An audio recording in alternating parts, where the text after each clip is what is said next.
অনুপ্রবেশকারীদেরকে নিয়ে তো একই সঙ্গে বলেছেন যে ওনারা ক্ষমতায় এসে সুপ্রিম কোর্টের বিচারপতিকে দিয়ে দুর্নীতি তদন্ত করাবেন। যাকে পাশে বসিয়ে বলতে সেই তো সক্রিয় দুর্নীতিগ্রস্ত। যাই হোক, এগুলো প্রতি মাসে উনি একবার করে আসছেন এখন, কিন্তু নির্বাচন সামনে রয়েছে। নির্বাচনের পর তো এদের টিকিট খুঁজে পাওয়া যায় না।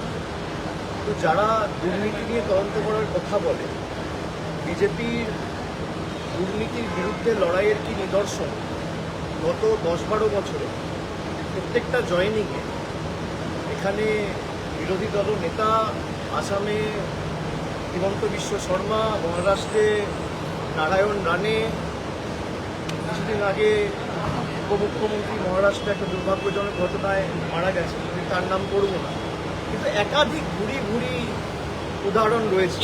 যারা এই কথাগুলো বলছে তারা লোক হাসানোর জন্য এইসব কথা বলছে। আর যারা বর্ডার সুরক্ষিত করার কথা বলছে, বিজেপির লোকসভার সাংসদ রানাঘাটে জগন্নাথ সরকার, তিনি বলেছেন বিজেপি ক্ষমতায় এলে বাংলাদেশের সাথে বর্ডার বিজেপি সরকারই তুলে দেবে। এটা আমার কথা না, এটা জগন্নাথ সরকারের কথা। তা অমিত শাহ কি জগন্নাথ সরকারকে শোকজ করেছেন? হয় অমিত শাহ ঠিক হলে জগন্নাথ সরকার ঠিক।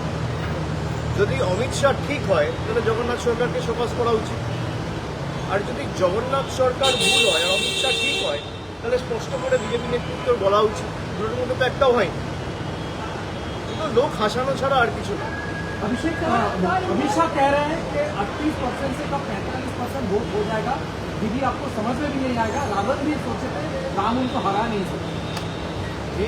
रावण भी सोचे थे राम उनको हरा नहीं सकते, लंका क्रॉस करके नहीं आ सकते। अमित शाह से कह रहे हैं। पिछला बार भी कहे थे कि 200 पार होंगे। जब लोकसभा के चुनाव हुए तब भी देश के प्रधानमंत्री खुद बोले थे कि सबसे अच्छा प्रदर्शन हमारा बंगाल से होंगे। उसके बाद आपने देखा बहुत सारे एग्जिट पोल्स में भी बंगाल में 42 सीट्स में 30 सीट 32 सीट बीजेपी को दिया गया था। जब बैलेट बॉक्स खुला तब आपने देखा बाजी पलट गया। तो वो प्रेडिक्शन करेंगे, ये केडर को मोटिवेट करने के लिए एक उनका तरीका है, एक प्रयास है, वो करें, उसमें कोई दिक्कत नहीं है। लेकिन मैंने जो बोला है कि आप कुछ भी कर दो, बंगाल में तृणमूल को आप वीक नहीं कर पाओगे। क्योंकि आपने 5 साल 7 साल 10 साल में आप हर बार आते हो, हम लोग जा रहे हैं रिपोर्ट कार्ड लेके। आपका रिपोर्ट कार्ड आप बताइए ना, बंगाल के लिए आपने क्या किया। भाई अगर देश का गृह मंत्री आता है या देश का प्रधानमंत्री आता है, बंगाल के लोग तो खास करके जो बंगाल में रहते हैं वो तो यही चाहेंगे कि हमारे लिए क्या किया उसका रिपोर्ट कार्ड बताएं। भाई आपने कितना लोगों को घर दिया, कितना लोगों को रास्ता दिया, कितना लोगों को पानी दिया, कितना गांव में रास्ता बनाया, कितना पानी का प्रोजेक्ट में जल जीवन मिशन में आपका जो पैसा है वो आपने कितना छोड़ा। वो सब लेके तो कोई बात नहीं है, खाली घुसपैठ। भाई घुसपैठ का नमूना क्या है? अमर्त्य सेन। घुसपैठ का नमूना है झूलन गोस्वामी।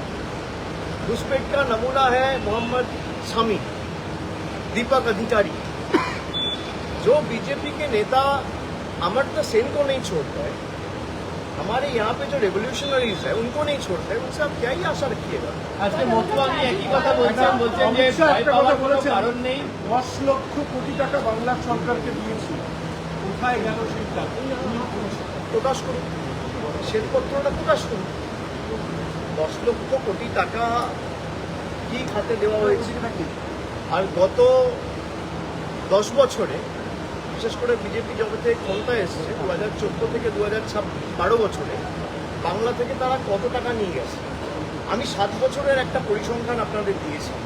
সেখানে আমি মানে অর্থবর্ষ ভেঙে ভেঙে ফিনান্সিয়াল ইয়ার ধরে ধরে আপনাদের বলেছি যে গত 7 বছরে বিজেপি বাংলার মাটি থেকে ডাইরেক্ট এবং ইনডাইরেক্ট ট্যাক্সের মাধ্যমে, ইনকাম ট্যাক্স জিএসটির মাধ্যমে আমাদের বাংলা থেকে খালি 6.5 লক্ষ কোটি টাকা নিয়ে গেছে। আমি তো তথ্য পরিসংখ্যান সামনে রেখেছি। আপনি কোথায় কত টাকা দিয়েছেন, আর 2021-এর নির্বাচনে আপনি হারার পর বাংলার কটা লোককে বাড়ি দিয়েছেন, কটা গ্রামীণ রাস্তা করেছেন, আর কটা 100 দিনের জব কার্ড হোল্ডারের ডাইরেক্ট ব্যাঙ্ক অ্যাকাউন্ট করে আপনি ব্যাঙ্ক অ্যাকাউন্ট ট্রান্সফার করে তাদের অ্যাকাউন্টে টাকা পৌঁছেছেন। আপনি শ্বেতপত্রটা প্রকাশ করুন। 10 লক্ষ কোটি না, আমি বলছি 5 বছরে এই 3-4টে কাজ যেটা বললাম, 10 পয়সার হিসাব বিজেপি।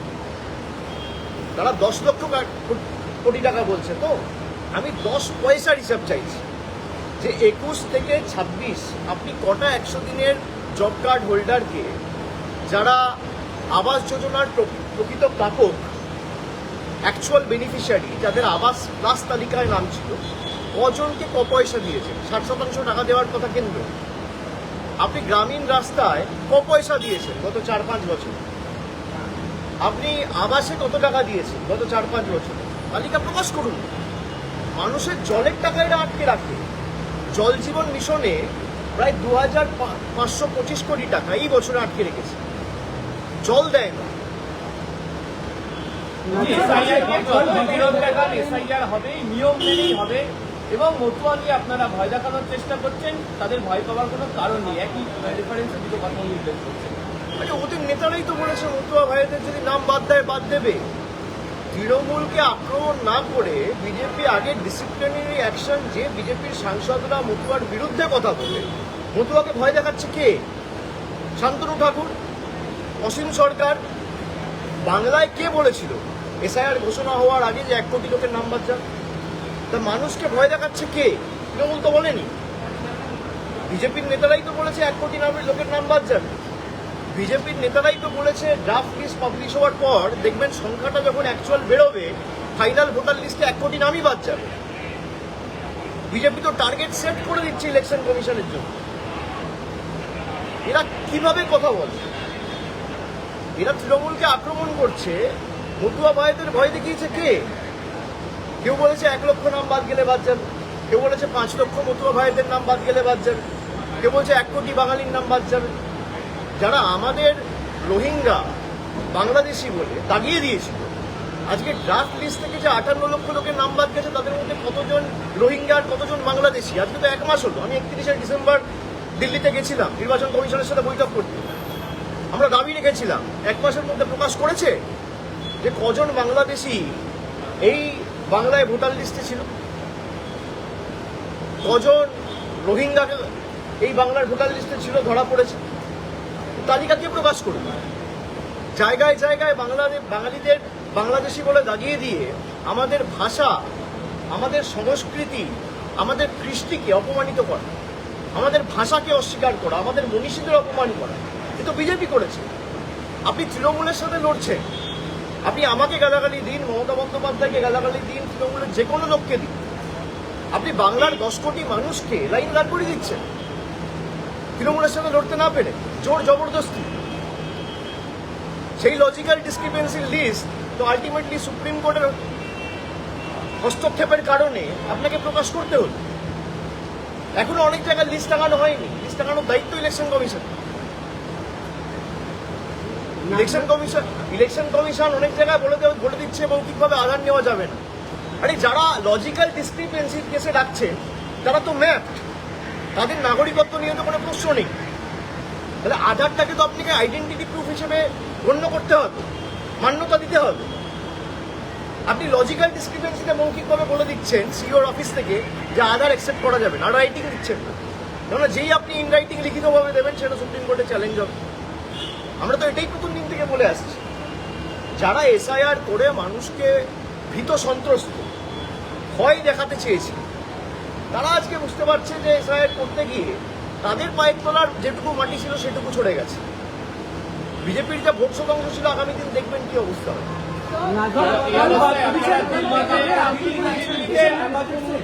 बजट से कुछ एक्सपेक्टेशन है?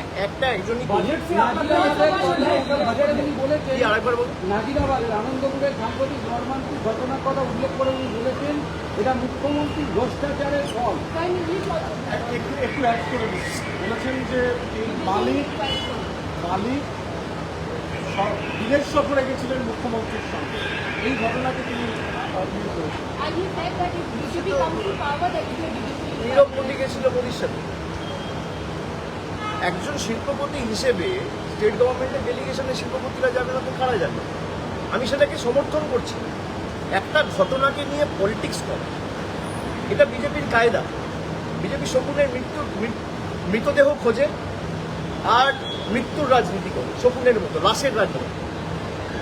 আমি সংবাদ মাধ্যমকে অনুরোধ করবো যে আপনারা তো সমাজের চোখ কান হিসেবে কাজ করে, আপনারা সরকার সমাজের চোখ কান হিসেবে কাজ করে। কোথাও যদি একটা ভুল ত্রুটি হয়, আমাদের সকলকে ঐক্যবদ্ধ হয়ে সহযোগিতা করে একে অপরের সাথে যাতে এই ধরনের ঘটনার পুনরাবৃত্তি না হয়, আমাদের এটা সুনিশ্চিত করতে হবে। অমিত শাহ বলছেন যে আনন্দপুরে যে ঘটনা ঘটেছে তার জন্য মমতা বন্দ্যোপাধ্যায় দায়ী, 1 মাস আগে গোয়ায় যে ঘটনা ঘটেছে তার জন্য তবে নরেন্দ্র মোদী দায়ী।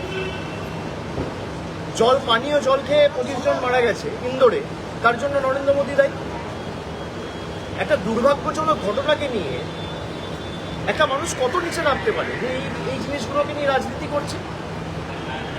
একটা প্রাইভেট গোডাউন, তার মধ্যে কে কি পরিস্থিতিতে আছে সরকারের পক্ষে এটা দেখা সম্ভব নয়। সরকার খবর পেয়ে ফায়ার ডিপার্টমেন্ট থেকে শুরু করে জেলা প্রশাসন যথেষ্ট সক্রিয়তার সাথে কাজ করেছে। যাদের গাফিলতির কারণে এই দুর্ভাগ্যজনক ঘটনা ঘটেছে, সেই গোডাউনের মালিক এবং ওয়াও মোমোর ম্যানেজমেন্টের দায়িত্বে যারা ছিলেন তাদের সবকটাকে সরকার অ্যারেস্ট করেছে, ব্যবস্থা নিয়েছে।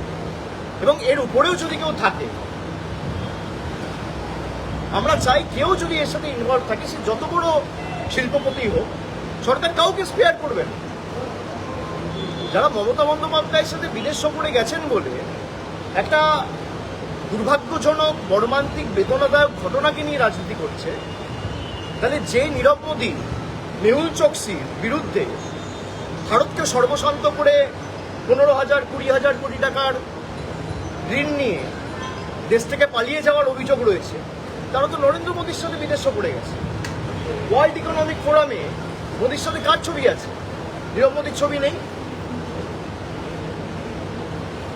But the BJP is doing politics over this entire incident. Definitely, BJP's politics is the politics of division, politics of hatred. And no one should politicize an unfortunate incident. Everyone, irrespective of their political differences, caste, creed and religion, should unite. And as responsible persons of the media, representatives of the media, I urge all of you to join hands and help the administration in making sure such incidents are not repeated in the future. Why will any political party politicize an unfortunate incident? If Mamata Banerjee is responsible for the death of 25 people in Anandapur, then the Prime Minister and the Home Minister is also responsible for the death of 140 people with regard to SIR. Because BJP wanted to implement SIR, they are the one who enforced SIR on the people of Bengal. 150 people died because of demonetization. Then they are also responsible for death of 150 people. More than 25 people died even a fortnight back in Indore by drinking contaminated water. Who is responsible for the death? When you're pointing one finger on other, you also have to understand that there are 3 fingers which are pointing towards yourself. So BJP should try and fight Trinamool on development, on political issues, rather than spreading their bigotry and propagating their message of hatred and divisiveness. And time and again I have said that Amit Shah is the most unsuccessful and failed Home Minister India has seen from the time we have gained independence. Abhishek, If you are having to implement SIR, only one person is responsible, that is Mr. Amit Shah, the Home Minister of this country. But how is someone entering our border if the border is secured and is being guarded by BSF, which comes under the purview and jurisdiction of the Home Ministry? The CISF comes under the purview and jurisdiction of the Home Ministry. How is coal pilferage taking place? Those collieries are being guarded by CISF. Who is responsible? You are the most unsuccessful Home Minister after independence that the country has ever seen. So rather than politicizing an unfortunate incident, try and extend help and make sure such incidents are not repeated. Government কোনোদিন একজনের বাড়িতে ঢুকে তার বাড়িতে শোয়ার ঘরের খাটটা ঠিক জায়গায় আছে কিনা, কিচেনের সিলিন্ডারটা ঠিক জায়গায় আছে কিনা, এটা ইনশোর করতে পারে না। একটা দুর্ভাগ্যজনক ঘটনা ঘটে যাওয়ার পর সরকার কি করে? যেমন আরজিকর ঘটনা নিয়ে অনেক তথ্য বিশেষ করে সমাজ মাধ্যমে অনেকে ছড়িয়েছে। পরবর্তীকালে যেটা কলকাতা পুলিশ 24 ঘন্টায় করেছে সেটা সিবিআইকে করতে 1 বছর লেগেছে। এবং দুদিন আগে আমি দেখলাম যে সিবিআইয়ের দায়িত্বে যিনি ছিল, আরজি কর ইনসিডেন্টে যিনি তদন্তের দায়িত্বে ছিল, তাকে পুরস্কার দেওয়া হয়েছে, প্রেসিডেন্টস মেডেল দেওয়া হয়েছে। তো এরা যে এইসব বিষয়গুলো নিয়ে স্পর্শকাতর বিষয়গুলো নিয়ে রাজনীতি করে, বিজেপিকে আমি বলবো যে আরজি করের পরে আমরা অপরাজিতা বিল এনেছি, যেখানে পারিপার্শ্বিক কোনো প্রমাণ যদি কোনো অভিযুক্তর বিরুদ্ধে থাকে, ট্রায়াল কমপ্লিট করে 50 দিনে তার ক্যাপিটাল পানিশমেন্ট হবে। সেই বিল আজকেও প্রেসিডেন্ট আটকে রেখেছে। কেন পাস করছে না? কেন সেই বিলে অ্যাসেন্ট দিচ্ছে না? কেন? আমরা তো ক্যাবিনেট থেকে পাস করিয়ে রাজ্যপালের কাছে বিল পাঠিয়ে দিয়েছি আজ থেকে প্রায় 1.5 বছর আগে। সেই বিল যদি পাস হয়, সব থেকে বিপদ হবে বিজেপি, সব থেকে বেশি বিপদ হবে বিজেপি। সব ধর্ষকগুলো বিজেপিতে। বিলকিস বানুর ধর্ষকদের যখন যারা বেলে ছাড়া পেয়ে বাইরে বেরোলো, এদেরকে মালা পরিয়ে বিজেপির গুজরাটের নেতারা বরণ করেছিল। এই দৃশ্য কি ভারতবর্ষের মানুষ ভুলে গেছে? যারা বিভাজনের রাজনীতি করে, গীতা পাঠ করতে গিয়ে এখানে ব্রিগেড প্যারেড গ্রাউন্ডে একজন পেটের দায়ে চিকেন প্যাটিস বিক্রি করছে বলে তাকে উদম মারা হয়েছিল। পুলিশ ব্যবস্থা নিয়েছিল এবং সেখানে অভিযুক্তরা বেল পাওয়ার পরে তাদেরকে সম্বর্ধনা দিয়ে উত্তরীয় পরিয়ে বিজেপির মঞ্চে থেকে বরণ করা হয়েছে। সেই বিজেপির কাছে আমরা সমাজের সম্প্রীতি, উন্নয়ন, ডেভেলপমেন্টের গল্প শুনবো? আমার फाइट मिस हुई किस चीज का? बजट है कल, बजट के लिए जा रहे हैं, पहले बजट पेश करें, उसके बाद I be speaking on the general budget. कुछ भी अगर मुझे बोलना होगा आई बी स्पीकिंग। এক একজনকে 3টে করে প্রশ্ন করে। কমিউনিস্টরা এর আগে অনেক ভালো ছিল, এই কথা বলেছেন। অমিত শাহ বাংলার ইতিহাস জানে না। কিছুটা দিন তো জেলে কাটিয়েছেন, সেখানে যদি সময় করে বাংলার ইতিহাসটা পড়তে, সিপিএম আমলে কিভাবে মানুষ অত্যাচারিত হয়েছে অমিত শাহর ধারণা নেই। অমিত শাহ বানতলা, ধানতলা, ছোটআঙারিয়া, চমকাইতলা, সিঙ্গুর, তাপসী মালিক এগুলো জানে না। অমিত শাহকে আগে বাংলার ইতিহাস পড়ে আসতে বলি, সিপিএম কিভাবে অত্যাচারিত করেছে বাংলার মানুষকে, আর একের পর এক গণহত্যার ঘটনা। আর যারা করেছে, আমি পশ্চিম মেদিনীপুরে সভা করতে গিয়ে বলে এসেছি নাম ধরে ধরে, সুশান্ত ঘোষের যত সাগরে, বেড়া চাপড়ার গণহত্যা, গড়বেতার গণহত্যা, কঙ্কালকাণ্ড, সব এখন বিজেপি। সুশান্ত ঘোষের ডানাতের শুকুর আলীর ছেলে এখন বিজেপি করে। অমিত শাহকে বলুন শুকুর আলীর ইতিহাসটা একবার করতে। শুকুর আলীর ছেলে এখন বিজেপির মেদিনীপুরের যুবর খুব সম্ভবত একটা ওয়ার্ডের টাউন প্রেসিডেন্ট বা কিছু।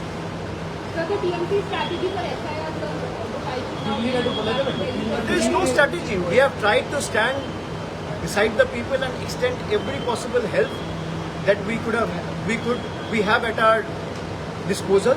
At the same time, we have been extremely vocal about SIR in the parliament. We are also taking it up legally. Trinamool Congress is the only party which has taken it up in the Supreme Court and filed a petition. We have also mentioned this last week and filed another intervening application bringing before the court how the Election Commission has been flouting the guidelines that has been laid in the last Supreme Court order. It is supposed to come up for hearing next week. We will continue to put our might and fight it both inside the court and inside the parliament and also on the ground. রওনা হয়েছেন যাদেরকে মৃত দেখানো হয়েছিল, বেঁচে আছে, আপনার সবার অধিকার আছে। কি হবে কর্মসূচিতে? আপনারা জানেন যে আগামীকাল মুখ্যমন্ত্রী দিল্লি যাবেন, তার নির্দিষ্ট কিছু কর্মসূচি রয়েছে। সেখানে আগামী 2 তারিখ নির্বাচন কমিশনের সাথে আমাদের বৈঠক রয়েছে। সেখানে 15 জনের একজন প্রতিনিধি দল যাবে মমতা বন্দ্যোপাধ্যায়ের নেতৃত্বে, এবং খুব সম্ভবত বেলা 4টের সময় আমাদের মিটিং দেওয়া হয়েছে, মিটিংয়ের সময় দেওয়া হয়েছে। আমরা সেখানে যাব এবং পরবর্তী আমাদের দিল্লির কর্মসূচি যা হবে সেটা দিল্লিতেই ঘোষণা করা হবে। Thank you.